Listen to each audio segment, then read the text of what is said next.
Hello, I'm Dr. Richard Harris, and welcome to Supplement Saturday. And we're continuing into our routine series where we're talking about one of my favorite holistic supplements, and that is Rootine.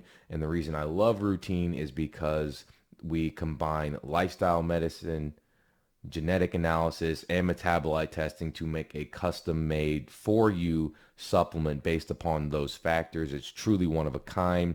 And we're going to be talking about another one of the supplements that's in Routine. There's 18. We've talked about B12, B2. Today we're going to be talking about selenium. So what is selenium? It is a trace mineral. It's needed for about 25 proteins in the body called selenoproteins. And these proteins have a various functions, and we're going to talk about that in a minute. But I just wanted to let you know that selenium deficiencies are quite common. How common, you ask? A 2017 study showed that 1 billion, that's billion with a B, people worldwide are deficient in selenium. And so what is selenium used for? It's a cofactor for antioxidant synthesis, specifically glutathione, which is our major cellular antioxidant. Glutathione is so important for our health. In fact, numerous diseases are linked to low glutathione levels. One of them is severe COVID infections. It's linked to low glutathione levels. Selenium is also involved in redox reactions, which are how we transfer electrons around. This is really important in dealing with inflammation and other cellular processes. It's also important in generating energy. Thyroid hormones. A group of these selenoproteins are involved with making thyroid hormones and then activating thyroid hormones. In fact, the thyroid has the highest concentration of selenium in the body, so it's essential for thyroid function. Your thyroid will not function well without adequate selenium. It's important for testosterone and the making of normal sperm, so low selenium is actually linked to infertility. It has anti-neoplastic, meaning anti-cancer effects. It's also important for the immune system, especially dealing with viruses. And that's really important going on right now with COVID, that we have adequate selenium to fight off viral infections. It's also important for detoxification and for maintenance of normal, healthy hair and nails. So as you can see, selenium is responsible for a lot of things in the body. Deficiencies can be caused by certain medications, steroids, some of the anti-seizure medications. Sometimes people on ketogenic nutrition plans can be deficient in selenium.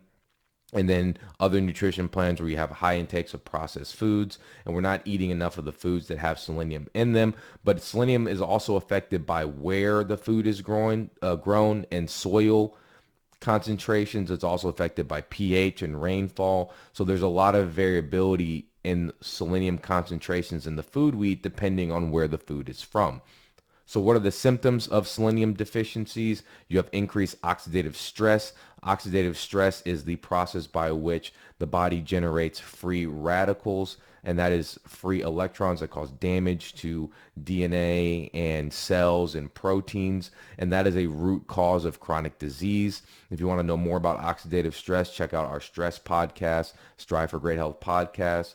It's also associated with hypothyroidism, associated with infections, especially viral infections, recurrent viral infections, infertility. It's been associated with Alzheimer's and other neuroinflammatory conditions, asthma and lung diseases, muscle weakness, hair loss. It's been associated with cardiovascular disease. There's a pretty good amount of evidence that shows that low selenium levels is a key driver in arthritis, osteoarthritis, liver disease, and low selenium levels are correlated with an increased cancer risk.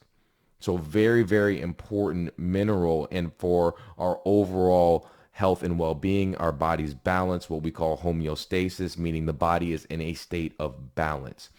So what are the food sources for selenium? Meat, oysters, tuna, halibut, eggs, chicken breast, shiitake mushrooms. Again, plants can vary dramatically by their selenium concentration. Brazil nuts are very high in selenium. So can broccoli, onions, and garlic, depending on where they're grown. So what do we do as far as testing for selenium?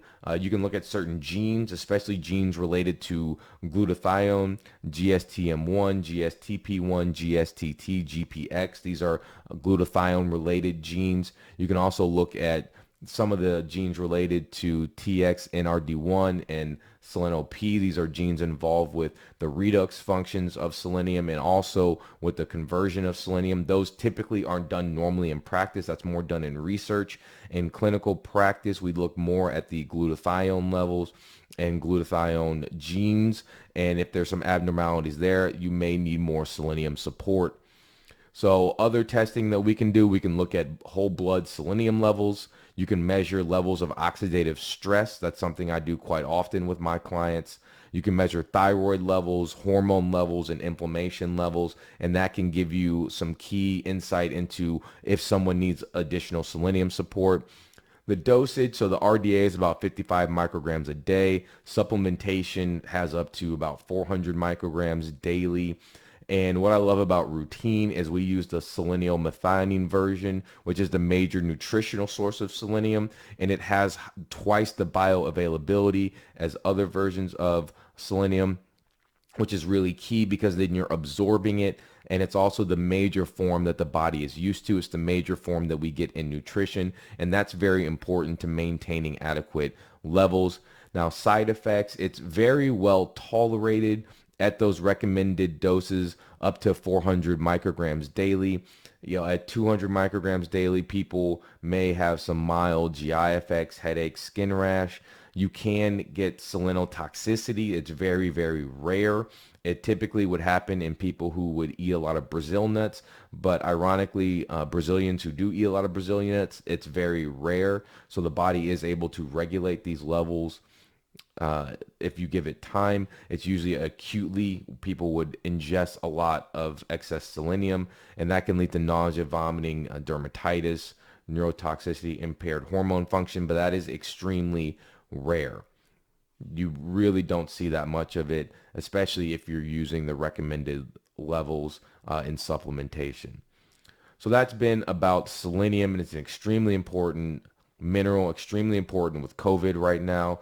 There is some evidence that shows that there are worse COVID outcomes with low selenium levels because of its effects on inflammation, because of its effects on the immune system, especially with the immune system dealing with viruses. And this is why I love Rootine so much, because of the 18 minerals and vitamins that are in it. It really is a homeostasis, a balancing product to make sure that all of the systems in the body are working as they should in a once daily form. That's incredible. Absolutely incredible. And so that's why we're going through all of these products, all of these vitamins, all these minerals that are in this product.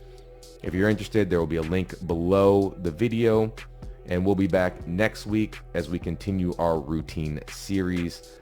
As usual, this is Dr. Richard Harris. This has been Supplement Saturday. Thank you and God bless.